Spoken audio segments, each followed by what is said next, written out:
Hello. তো প্রচুর দিন পর একটা মিনি ব্লগের ভিডিও আমি আপলোড করতে চলেছি। আর এরকমভাবে যাওয়ার আগে সাজগোজের ভিডিও করা আমি কোনোদিনও করিনি। তো এটা একটু কষ্ট সাপেক্ষ।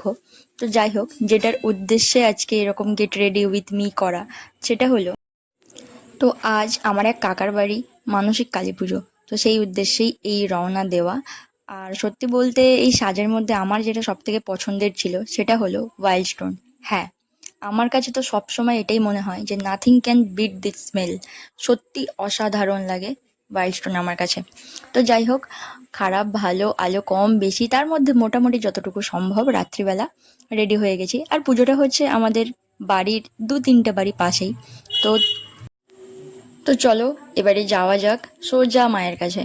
তো মোটামুটি আমি এখানে রেডি হতে হতে ভাবছিলাম যে চুলটা কি বাঁধবো।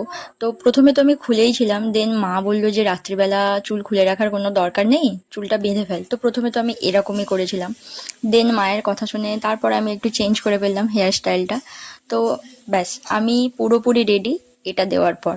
হ্যাঁ, তো চলো, একটা স্কার্ফও আমি নিয়ে নিয়েছি সঙ্গে। তো যাই হোক, সোজা চলো মায়ের কাছে, মায়ের দর্শনে। হ্যাঁ, তার আগে মায়ের জন্য তো কিছু নিয়ে যেতে হবে। আর এই হলো আমাদের মা। মা, সবাইকে ভালো রেখো, আর তোমার কাছে যে মনের ইচ্ছা বলেছি সেটাই পূরণ করো প্লিজ। আর দেখো, এই দুটো দুষ্টুকে, দুজনের মধ্যে কে কাকে বেশি ভালোবাসে সেই নিয়ে তো মারপিটি লেগে গেছে।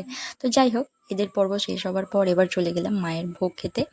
তো ভোগের টেস্ট কি আর বলবো, প্রত্যেকবারের মতন অসাধারণ। মায়ের ভোগের টেস্ট অসাধারণ, সেটা তো স্বাভাবিক ব্যাপার, তাই না? তো বছরের পর বছরের শেষে একটাই কথা বলবো, আবার এসো মা, মাকে টাটা বাই।